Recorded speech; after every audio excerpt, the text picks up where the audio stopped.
The WP MRR WordPress podcast is brought to you by WP Buffs.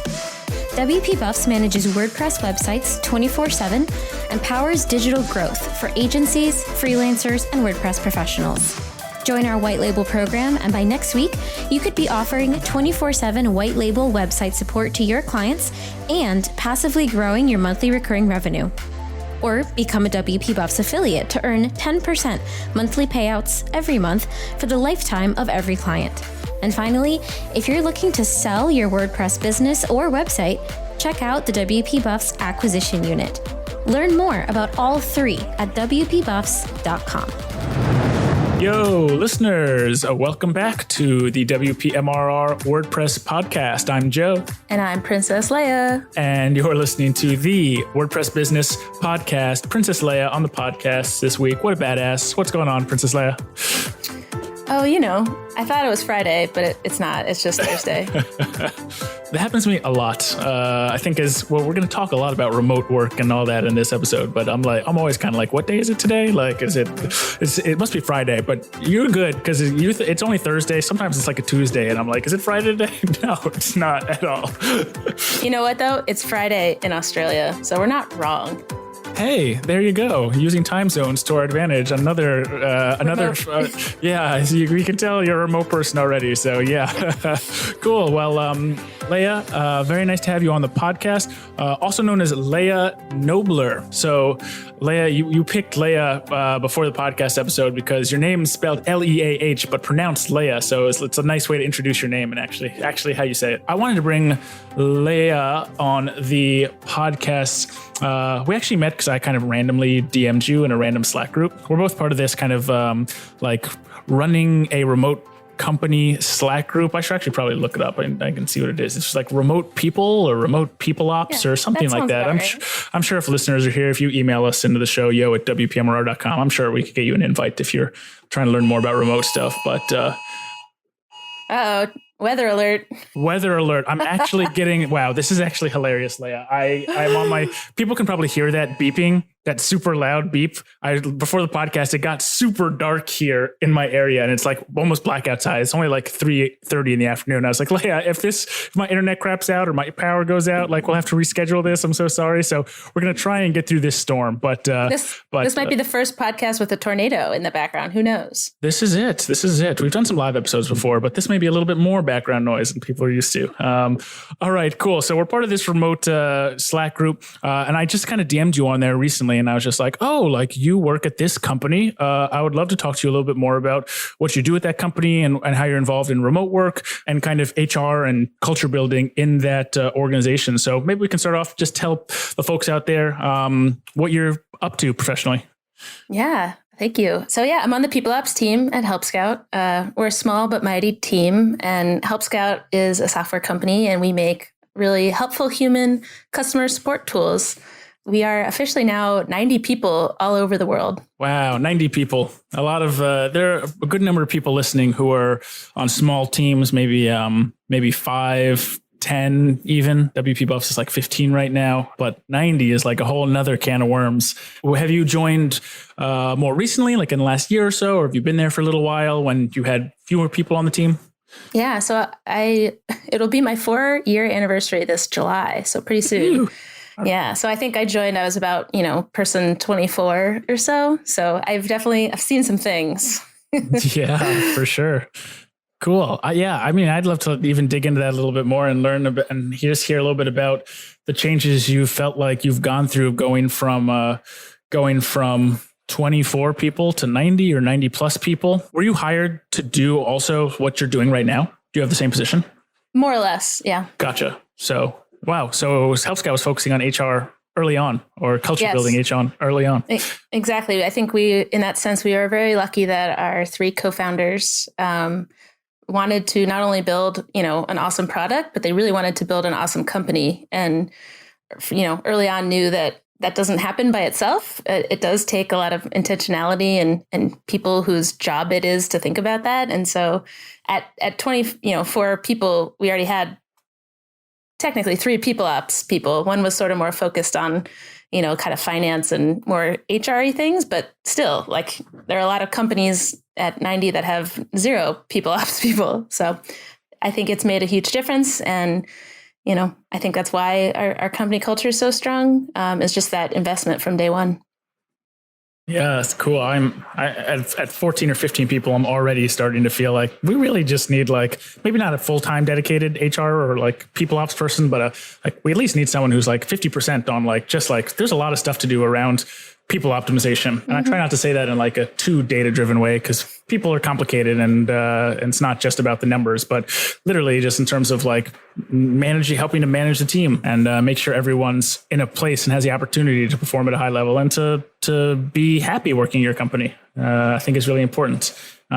Cool. I mean, most people know Help Scout. So I think especially people in the WordPress space who do support, they kind of know Help Scout. Like Help Scout, okay, yeah. Help desk software, support software in general. Is the Help desk software kind of the main piece of software there, or are there other things you guys are up to? Yeah, I'd say that's our main piece.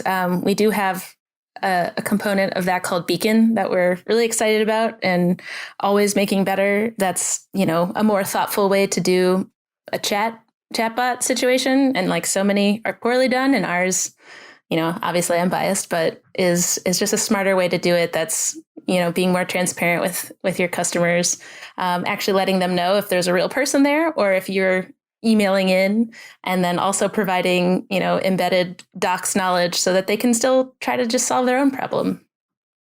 Yeah, this is super helpful to minimize support load. The support we do is a little bit more, people have issues with their WordPress site, so they're emailing us in to help. And that's kind of like the whole point of our company. So it's harder for us to do like help doc stuff. But if we had like a product or software, this stuff, having people be able to help themselves is enormously helpful. So cool. I'm on the site right now, just helpscout.com, and I see you are using Beacon on helpscout.com. Oh, how meta.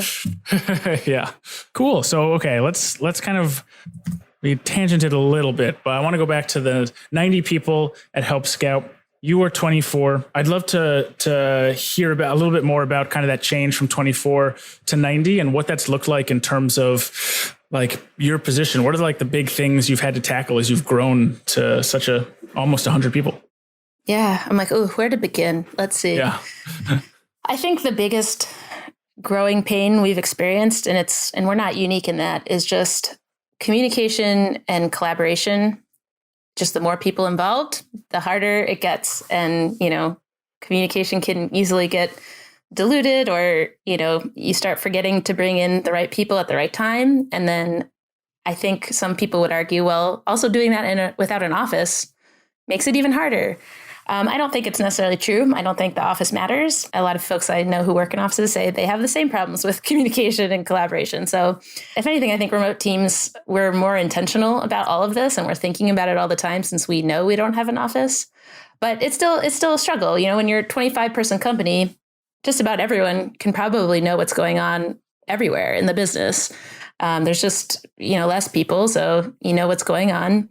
And, you want to move fast and do something, you grab these 3 people and then you can do it. But, that doesn't scale, as they say.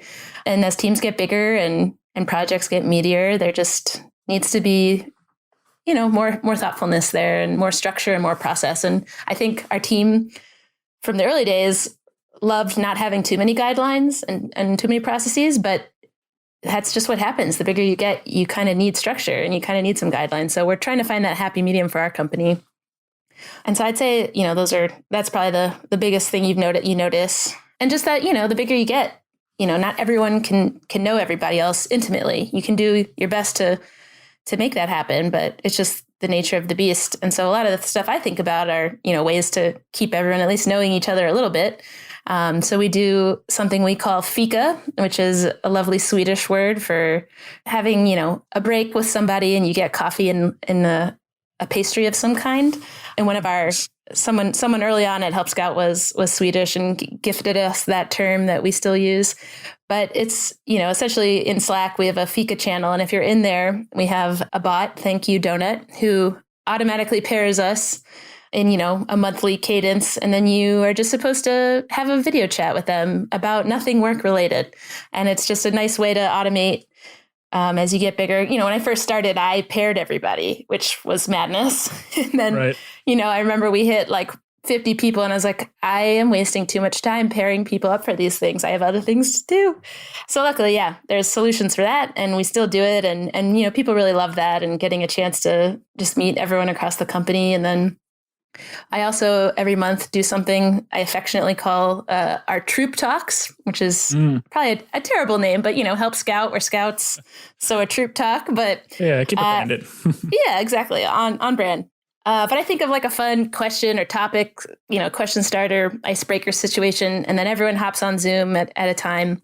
We all kind of go around taking turns answering whatever the question was. So we had one yesterday, and it was about odd jobs or what's your like weirdest past job that you had, and everyone just takes turns, sharing, and it's a way just to get to know people a little bit and to take a break from what you're doing and see faces, which is really important in remote work. So much of work can just get lost in Slack or just paper docs and collaborating without actually seeing someone's face. So I'm always trying to think of ways to bring that human connection back to remote work. I love all of that stuff. I find that with our remote team, finding ways to talk about things that are not work is difficult because it's hard to, when you have a Zoom call or a video call about a specific topic, you sign in and you start talking about that topic. And then when the meeting's over, you kind of can close a window and not have a chance to have some of that brushing of shoulders and like getting to know people on a personal level, which ends up being really, really important to being able to work together and trust each other. And Kaylin has come into our company. She's our head of marketing, and she makes us do gratefuls at all our stand-ups. So every stand-up we're saying something we're grateful for that week. And that actually is really eye-opening to getting to learn about each other. People are grateful about their families. People are grateful about the thing they did in church last week or with their church group. I mean, you really get to know people at a different level, which is super helpful. I'd love to even dive into a little bit more of those things, just because I want to clarify things for myself, also for listeners. But FICA was what you talked about. Is that FICA? FIKA. Haha, strike one. FIKA. I think it's very cool that I think a lot of people who are kind of leaders in their area of business feel like I have to have all the ideas and I have to like implement those ideas. And what you just said was, I want to repeat, because you said like one of our employees was Swedish and had this idea and now we use it. And I think that happens a lot. And a lot of the job is not just having all these ideas and implementing them. It's listening and being open to new ideas and concepts. So I thought that was really cool. Slackbot. I had to talk about Slackbot. We use Slack, but we're like pretty shitty at it and don't use like cool Slack stuff that we probably could use. But does the Slackbot like randomly pair each other? Do you like answer a few questions and then it pairs people? Like, how does that work? Yeah. So it's Donut, which is the cutest name for a robot in Slack. Very cute. And it's random. So if you assign it to pick a channel and then it just randomly pairs people in that channel. Sometimes it's not, it's just a machine. So there have been moments where you get the same person again very soon, but these are the flaws. But it's really helpful. And what's nice is it'll connect you and start a DM between you and that person and is like, hey, you two are paired. Get a chance to meet sometime in the next 4 weeks. And then it'll follow up in another like week or two. And it says, hey, have you had a chance to meet? And so it's amazing, I think, to get a reminder, because that's half the problem is everyone wants to talk. It's just we're all so busy. And so it's like, hey, and then it'll say, did you have a chance to meet? And you hit yes or no. And so it's pretty smart. And then every now, like a month or so, it sends me some stats, which I like too, because you can see how many conversations happened across the company. And that's always fun to see that people are really still doing it. Yeah. What's cute cool too, and what's become really cute in the FICA channel is after someone has a FICA, they usually take a screenshot of the Zoom and like they're making like funny faces or doing something, and then they share it in the channel to be like, so-and-so, and I just had a great FICA. And I think it just also like encourages everybody to be like, oh, I want to do that and share a cute picture. Yeah, I love that idea because I think a lot of motivation, I'm always thinking about ways to motivate my team and to not even in the traditional sense of like, I need to motivate them for them to perform better and like get our numbers up. But like, I feel like I just need to motivate. I'm always looking to like what's the point of doing this if we're not performing at a high level? Like, of course, we want to like always do better and improve and see what else we can do and push our boundaries and outside of our comfort zone. And there seemed like to me, there's kind of like two ways. Sometimes you can like kick people in the butt a little bit, and there can be like a little bit of like, we can do this better. But I like this idea of like, it's almost like this FOMO way of like getting people to do something. It's like if enough people send out funny video pictures, of course you're going to be like, I got to have this call because I need to send out a cool video or a cool screenshot as well. So I dig that. Exactly. It's called peer pressure. There you go. Oh yeah. That's what that is. Peer pressure. I know that one. But it's, it can be for positive. It's for good. Yeah. There you go. Peer pressure for good. Yeah. Get some rebrand it. Patented on that. Yeah. Very cool. Nice. And I think we were talking a little bit before this call, and you mentioned that you're also help with the hiring process at Help Scout.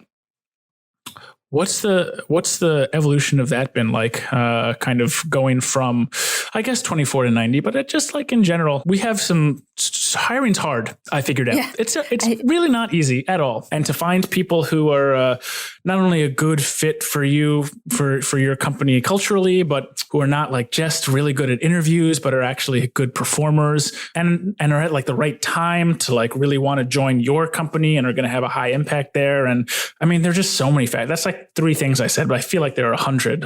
What's your role in that? And yeah, let's just chat it up, I guess. Every time we kick off a hire, I'm always reminding everyone on the hiring team, I say, day one, hiring is hard. So you took the words right out of my mouth. I'm not the only one. Hiring is hard. No, it's hard. It's a bunch of humans making decisions about other humans. And the data says we're not really good at that. So, first of all, I think, I was very lucky. I inherited a process that was pretty well thought out, actually. Our CEO, Nick, and my boss, Becca, had started to really develop a pretty solid process. And what's so fun and interesting about our, remote companies in general is you hire people you've never really met in person. And that's just, something to think about. But so what's important to us is having a really standardized process each time. Just for consistency, to reduce bias. And each hire, we also have people do a short take-home project. And so, each role that we open, a candidate probably has, 3 to 4 video chats with different people. And is that the first step? I'm just trying to get like kind of a timeline of exactly how this works. But are the video interviews go first? Yeah. All right. I'm going to get real into the weeds and just tell it to you. I'd love to do that. Go for it. Let's break it down. I actually wrote a whole blog post about this on our Help Scout blog as well. Oh, right. Okay. We'll have to, we'll link it in the show notes when we're done. So make sure to shoot it to me so we can include that. Awesome. So, typically the process is the first step is what we call our value add screen. So a long time ago, this used to be called culture fit, or our culture screen.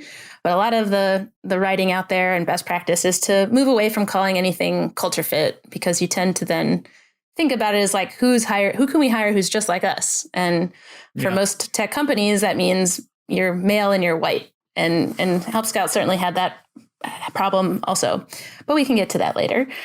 So we changed it to value add. So it's like, we're looking at what values does this person bring that we don't already have or that we need more of. And that first conversation is always with the hiring manager. And I think that's fairly unique. Usually I think companies, they talk to just a recruiter or, someone tangentially related to the role, but right in the beginning, hiring managers get to meet this person and sort of ask big picture questions about, values alignment. It doesn't get too into their skills. It's just sort of getting that sense like, oh yeah, like they have good examples to draw on to a lot of the preset questions we ask at this stage. And if that goes well, then they have what we call the tech screen, where they do get into the technical goodness. And it's usually with someone else who would be on that team. For example, if it's an engineering role, another engineer on the team. And we've worked really hard over time now to make sure we're, not just asking quizzy computer science questions, but questions where they can demonstrate the skills they have and in their decision making and what they know. And then if that goes well, we have a logistics call with me, which we love to do at that stage, because I personally hate it when companies don't talk about benefits or salary till right at the end. I think it's not fair to the candidate. I think it's messages that maybe you're hiding something or that it's just you're not comfortable talking about it. So we kind of move it up to the third conversation and we just get alignment. I share a little bit about how Help Scout does salary, which I think is still probably fairly unique in that we have a transparent salary formula. We don't share everyone's salaries, but we do share the formula, and there's a unique one for each team. And it's awesome, I think, because it keeps us grounded and we're not just pulling numbers out of a hat for some people and not others. And, it's been salary formulas have definitely been like linked to, I think, helping reduce the gender pay gap and all of these good things. So we talk salary, we talk timeline, I go over the benefits. And then I always like to ask some, fun, values, company culture, questions like that, just to get another sense of who they are and what they're motivated by. And then if usually that goes well, they have a take-home project. And I think that's so important for remote roles because I think just by nature of remote work, you have to be pretty solid at working independently and pretty experienced in what you do. It's just, a little bit harder, I think, to, you're just working with people across time zones and things might be async. So you just really have to be a self-starter and a pretty good project manager across the board. So the project helps us kind of get a deeper sense of their skills in that. And we always try to make them relevant.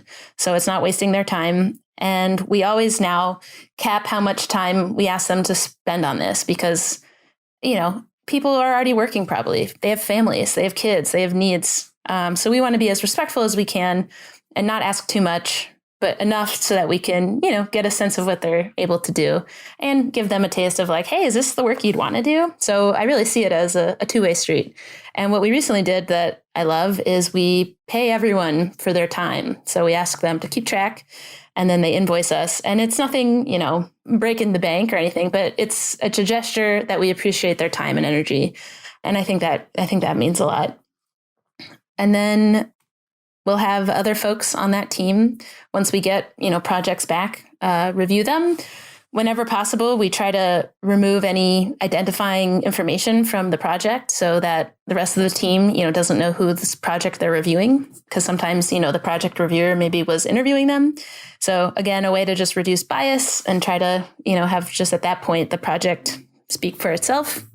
And then they'll give scores and then we get together and discuss the projects. And then we reveal whose project belonged to whom. And then, the hiring team with the hiring manager and myself, we kind of look big picture now, and it's never just project alone. And it's like, who is the value that we need? Who is bringing something that we were setting out to find? And also, who's going to make us better and also hopefully be a good addition to the team. And again, though, this is where I say hiring is hard and you can think you have all the knowledge and to reduce that risk and make a good hire. And sometimes it doesn't work out, but we try our best to look for certain things and certain signs that might predict it will work out. And we go from there, we make an offer and then we celebrate. Cool. Oh my God. This is excellent. I think 80% of people listening just hit the fast forward 30-second button 10 times because and if you haven't, you probably should. So you need to write down this whole process. Like I just did. I've got some nice notes here. How long does this whole process take from an application coming in to an offer coming in? Yeah, it really, I will say it really varies and it varies role to role. Certain things are really, I think, harder to hire for than others. We used to for a while care about, time to hire and metrics like that. And we wanted, from posting the position to hiring somebody, like they say, the dream is around 30-ish days. In a dream world, yeah, absolutely. But I think over time I have pushed more that it should, how long it takes doesn't matter as much as did we get a quality candidate? Is this a great hire? It'll cost more to rush it and hire someone that maybe we didn't feel as great about, but we're trying to hurry.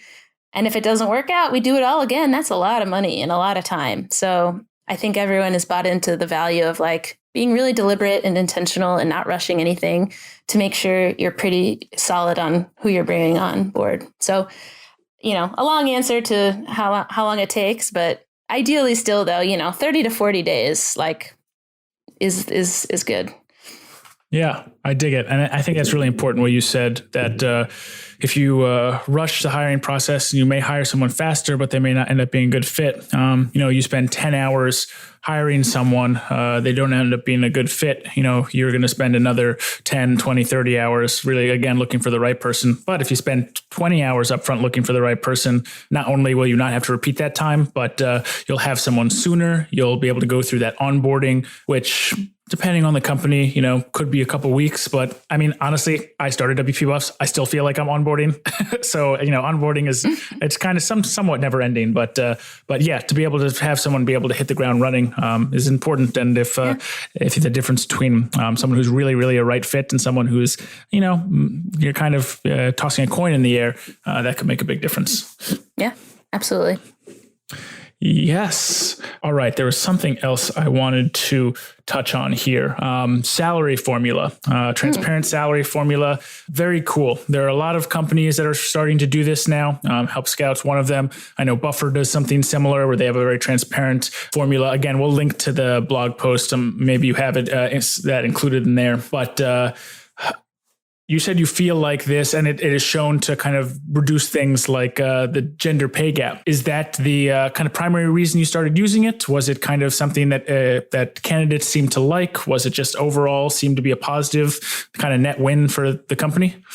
I think all of the above. Yeah. I think our co-founders, again, just in starting Help Scout, wanted transparency just to be a huge, pillar of what we stood for.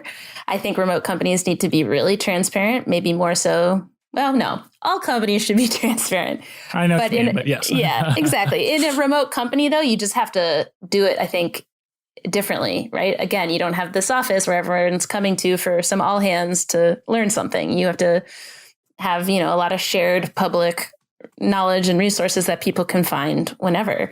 So, and just, we do regular town halls with our CEO. We do quarterly all hands. Everything is always recorded. So it doesn't matter what time zone you're in.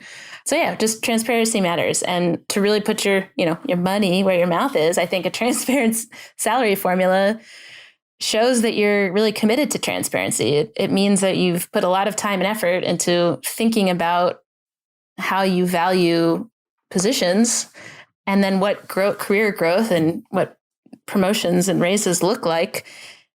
And, I think then it just boosts, I think, company morale, because you know where you're going. It's not a mystery of like what your next raise might be. And it's not a mystery of like, what's the, where could I end up, or like, what's realistic for me? And what's great is we don't have, fixed once a year performance reviews. We really believe in a culture of feedback, which I know is kind of buzzwordy, but, everyone meets with their coach, which is what we call supervisors or managers. You meet with your coach every week. You're always talking about performance and what level you are on the salary formula and how to get to the next level. And that's essentially what promotions are at Help Scout. We're not very big on titles, which is actually another, hot button item, I think, as you get to be a bigger company is, okay, maybe it makes sense to have titles. We're sort of still figuring that one out. But for us, promotions and growth, is rewarded with moving in our salary formula. So it's a really useful tool. It's a useful tool to keep things fair, keep things transparent, and to talk about as like, progression and development. Yeah. I mean, I really love everything I'm hearing. I think I've always wanted to run a very transparent company from day one. I think a lot of, as being still a small company and someone's still scrappy and just having a lot to do, some of the stuff has gotten pushed off longer than I would have wanted to. So like I wanted to do like something like this for a little while now, just haven't quite gotten around to it. And there are other transparent things I'd like to do, but just kind of have not kind of found the time to like really dig into that and do it yet. But this conversation has motivated me. So people listening, maybe in the next few months here, you'll see some changes here. One question I did have was, like, let's just use like me as an example, or our company as an example. We've got like 14, 15 people on the team now. What if I implement this structure or this transparent pricing, and there are like a couple of people on the team who come out of the formula and their salary decreases? What what do I do? Well, we can, again, use me as an example, but maybe there are people listening who want to implement this too, and they're thinking something similar. What would you do in my shoes? That's interesting. I think what you would do though is you wouldn't make the salary formula in isolation without, I think, having all the data and you're looking at it and saying, all right, these 14 people by roles and years of experience are getting paid this much. And I think probably before you even would make the formula, I would just cross-track and assess that, there isn't any huge discrepancy for people doing the same role, but getting paid drastically differently. And if yes, assessing, okay, why was that decision made and what happened there?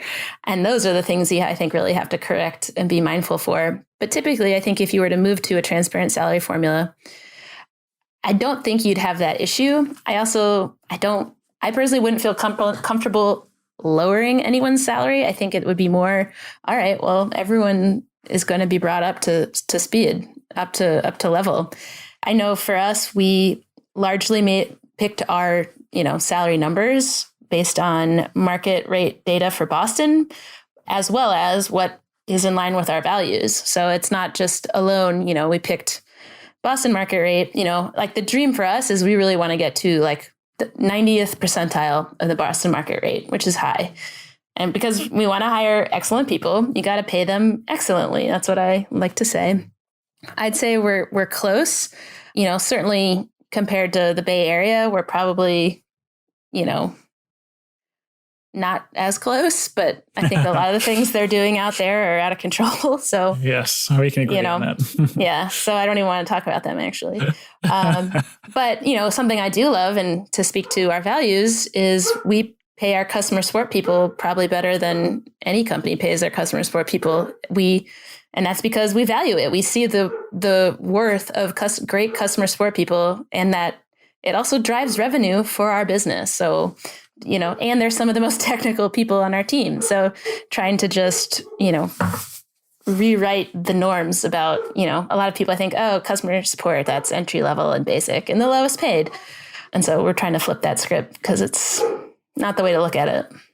Yeah, I totally agree with that. I think, support is really at the core of what we do. So doing great support is really important for us. And not just great is even probably too low. Like we really need to provide excellent support. But we've totally find that providing great support is in itself it fuels a lot of the sales and marketing. It reduces churn, which is huge for us. When people come to work with us, maybe if we provide, great service, they'll say that's a great company. Like they do a great job. If we provide outstanding support for people, they're going to tell their friends, they're going to tell their moms, they're going to tell their everybody. And that's what drives a little bit more towards us. So I'm totally with you. I think putting a big focus on customer support, not just as an entry level position, but just as one of the most important positions, as important as the head buff position for me, right? So I'm with you on that. Cool. Diversity and inclusion. This is a good one. We talked a little bit about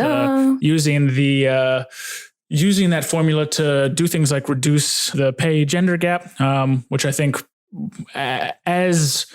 it's in my personal opinion that all businesses have a responsibility to continue to focus on that. And then there's also this, I think responsibility of not just, like you said, kind of recruiting white male technical people to do a job. I firmly believe that a more diverse team, and studies have shown, I could point to a few studies, but a more diverse team is going to allow you to problem solve better. It's going to allow you to do a lot more than just everyone in your company from the same background, thinking the same way. So how do you guys tackle making sure that you're hiring from a kind of diverse set of backgrounds? Let me take you on a journey and fast forward or rewind, actually. That's always the words I want to hear, I think, before an answer. So perfect. The time was 2016. No, not really. And so, as I said, 24th person in, it was pretty easy to look at our About Us page and all our photos and say, oh, without much guessing, we're pretty white and largely male. And then as I got to know, everyone, I'm like, oh, our engineering team is also largely white and mostly male. And this is diversity and inclusion has been, near and dear to my heart for my whole life. I think, I was a psychology major in college. I was a New York City public school teacher right out of college. Like, I've just always cared about making sure people feel included, can be their authentic selves. Yeah. And so I just started looking at our hiring, and I was like, what's happening here? And, there's a lot of writing about this too, that often small tech companies, the first hires look a lot like the co-founders. And I looked at ours and I was like, yep, check, that's true. It's really easy when you're trying to just get your company off the ground and going. You want to hire really quickly, and it's often who you know. And then you want to just go to just make the business work. It's hard, I think, to be thoughtful and like, wait, let's think about how we're doing this right now. Unfortunately, that doesn't seem to be the way co-founders and CEOs are thinking, but I think that will start to change, or is changing already. So we got ourselves into a lot of what they call, diversity debt. As I was, Diversity debt. I actually love that terminology, because you hear technical debt all the time. Yep. I understand that concept. Diversity debt is not actually one I've heard of before, but I like that. So it makes sense. Cool. You're teaching me. Add the sound effect of, the more you know. So yeah, we were in a hole. We were in a hole essentially. And then it becomes, the longer you wait to really think about if your team is homogenous, the harder it is. So I guess this is my advice. If you are a company of 10 or less people, congratulations. Now is the time to start thinking about this. You can make such a difference. So and if you have questions, just email me. But here we were, 24 people. And so I started looking at our most recent engineering hires, and they were all white guys. And so I was like, all right, how did this happen? And you kind of need to look through the stages of each hire. And I already just said our process. And I realized, I was like, well, most of the project stage, usually we have, anywhere from like 4 to 8 people get to project stage. Almost every time, all of them are guys. So yeah, of course, we're not going to hire a woman if we're not even getting women to the project stage.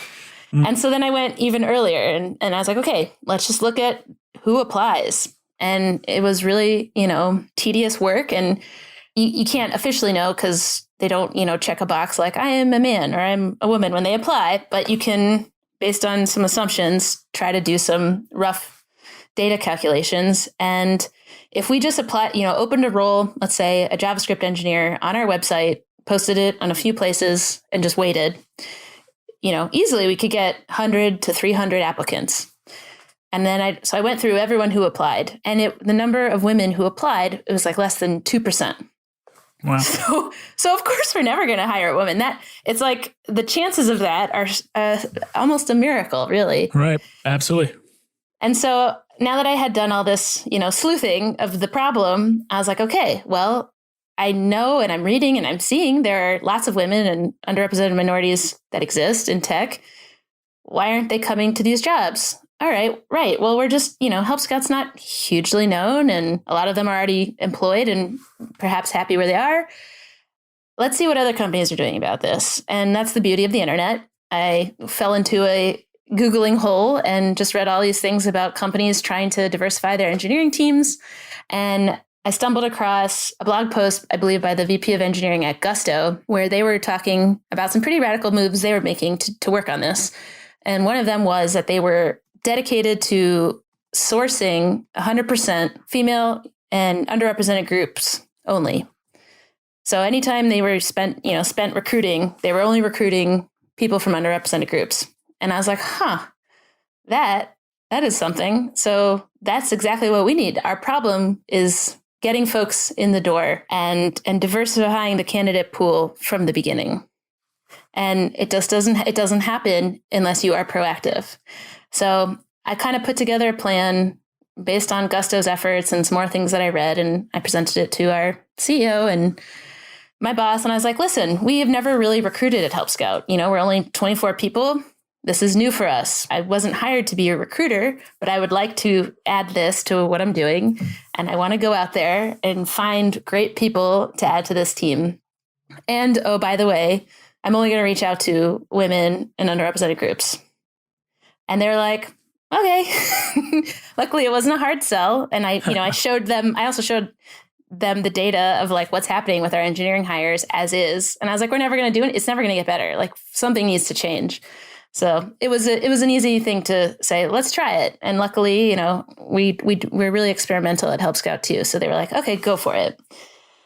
And so I was like, okay, I'm going to become a recruiter now too. And the good news is, as I tell a lot of people, if you have empathy and you're a good writer, you have a company you believe in, you have the makings of being an excellent recruiter. It's not rocket science, science. It's finding. And then again, there's all the information you need on how to recruit is on the internet too. So I did a lot of reading and self-study and, you know, learned about Boolean searches and LinkedIn and all these fun tricks and things to find LinkedIn profiles and how to get their email addresses, which feels a little creepy, but, you know, I justify it by, I'm reaching out, I'm being very polite, and I have some really great news to share with them. Yeah, totally. If you're reaching out to market them something is a little different than reaching out and being like, I would like you to apply to this job. Exactly. And I think the real differentiator is the message has to be human. It has to be real. And so maybe you can kind of tell I like to have fun. I can be silly and sarcastic. And so I make the messages are just human. And I link to a lot of the blog posts I've written about our culture. And so I give them a taste of actually what it's like to work here. And I point out how their background actually seems on paper, at least, to be a really good fit for what we're looking for. And here's why. And so when you open a message and it's from someone who's, you know, actually talking to you like a human, who's like taking in what you've done and then is sharing with you a job that's relevant, that matters and leads to some pretty great reply rates. And I spoke pretty candidly in my outreach to folks that I care about making Help Scout a diverse company and that everyone can bring their authentic selves to work. It started working. Folks responded, people were interested, and I feel lucky. Like Help Scout's already a great product, and we were already, I think, a company with a strong culture, and it was evident. So, you know, you have a strong bill of goods to sell. People are intrigued and interested, and so all of this effort, targeted effort, expanded our hiring pools. And then sure enough, women, people of color were actually making it through the process. And these were excellent candidates. I think a lot of people at first too are like, well, you're lowering the bar, all those things that are actually horrible and really insulting things to say. And I was able, you know, you disprove it easily. And we actually started, you know, after doing all this outreach from 2016 to then 2017, our engineering team went from 5% to 13% women. So in 1 year, that's pretty big change. Is 13% good enough? No.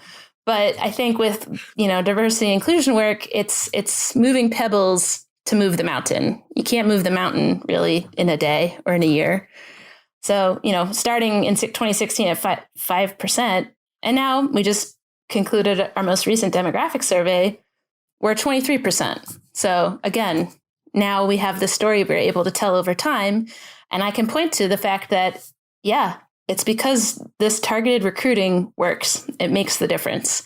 And of course, we hire the best person for the role. It's not, we're only hiring, you know, XYZ, but you have to expand the candidate pool to make this happen. And it's not going to happen by just the status quo. Wow. Yeah. So much good stuff in there, man.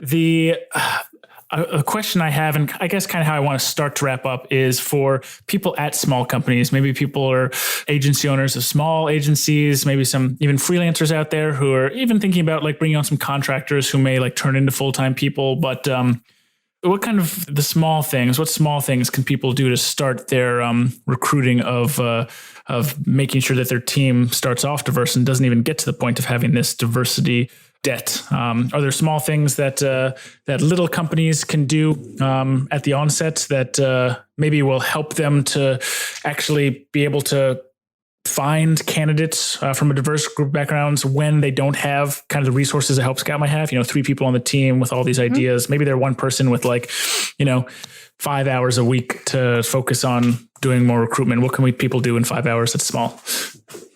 Yeah, I think if you're a small company, you know, then start having those conversations. So much of it too is being mindful. Like if you don't talk about it, it's not going to happen. So if you're 10 people or less, you know, I think you can look around then and figure out your demographic data and say, all right, all 10 of us actually are guys.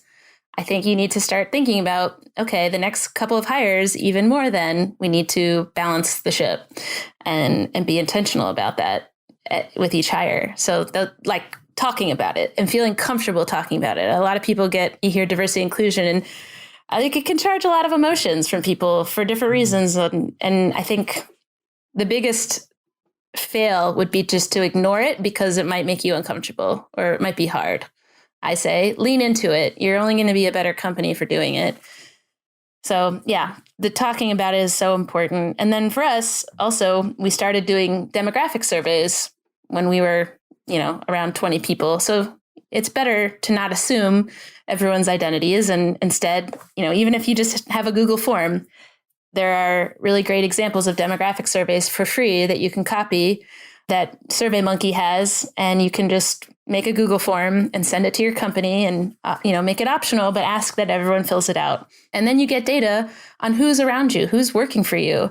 And it just is incredible data to have to know then what teams and what areas are more homogenous, or actually where, teams are actually pretty diverse. Or do we have an ageism problem? Or, hey, look, this is pretty awesome. Only, the two of us actually have a bachelor's degree. How interesting is that, to demystify that you need all this education to be in tech? I didn't realize we have 2 vets. Like, just, you learn such interesting data, and you don't necessarily, you don't know who said what, but you're able to just know a bigger, a more clear picture of this company that you care about and that you're trying to support and keep engaged. Knowing that Help Scout, we have, 36% are parents in some capacity or caring for someone full time. Yeah, that's really helpful information to know, like, let's really care about work-life balance. We already do, but we also have a good amount of people here who have their work doesn't stop when they log off Slack. And yeah, I don't know. So I would say pretty soon on, do a demographic survey, get a sense of who's around you, and then set goals and intentions based on that. I think that is an excellent place to wrap up. I think that's a really good point, that you don't know what you don't know. So the first step towards solving a problem is knowing that there is a problem. And so being able to measure that, and doing a demographic study does not take long, especially if you have 2 people, 3 people, that's pretty easy to fill out. And then, the other thing you said, which is something I think not everyone always thinks of, but it's just like, you have to have that goal of like, where do you want to get to? And like you said, you guys went from, I think, 5% to about 13% female representation on the engineering team. 13% is not where you want it to be, but to go from 5% to 13% in 1 year is moving in that right direction. At that point, it takes time to get there. And now after, multiple years of that, you're up even more. So, and maybe eventually to 50% and beyond. So yeah, exactly. Fingers crossed. Cool, Leah. This is awesome to have you on. I learned a ton. Either we have to have you back on, or we do webinars at WP Buffs. I think people would get a total kick out of having you do a webinar all around HR and remote hiring and all that stuff. So we'll talk afterwards about that. I think that'd be dope. Awesome. Happy to. Yes. All right. Wrap up. Last thing I always ask, well, 2 last things, I guess. The first of the last things is, where can people find you online? Maybe some social stuff if you're doing that, or websites, or etc. All that. Yeah, I love Twitter. So I'm close to my 1,000th follower. So if it comes from this show, thank you. But Leah is Knobler. Hard to remember.